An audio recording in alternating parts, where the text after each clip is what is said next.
जबरलिया गरदा उड़ावे तब सुधिया बालम के आवे।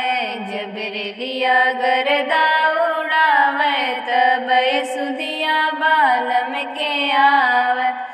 4 महीना राम गर्मी के दिनवा, 4 महीना राम गर्मी के दिनवा। जब केहू बेनिया डोलावे तब सुधिया बालम के आवे। जब केहू बेनिया डोलावे तब सुधिया बालम के आवे। जबरलिया गरदा उड़ावे तब सुधिया बालम के आवे।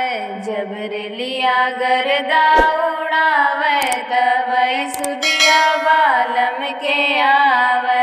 4 महीना राम बरखा के दिनवा, जब केहू मड़ई छवावे तब सुधिया बालम के आवे। जब केहू मड़ई छवावे तब सुधिया बालम के आवे। जबरलिया गरदा उड़ावे तब सुधिया बालम के आवे। जबरलिया गरदा उड़ावे तब सुधिया बालम के आवे।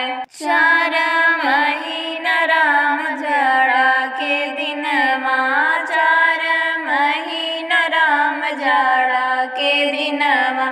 जब केहू चदरा उड़ावे तब सुधिया बालम के आवे। जब केहू चदरा उड़ावे तब सुधिया बालम के आवे। जबरलिया गरदा उड़ावे तब सुधिया बालम के आवे।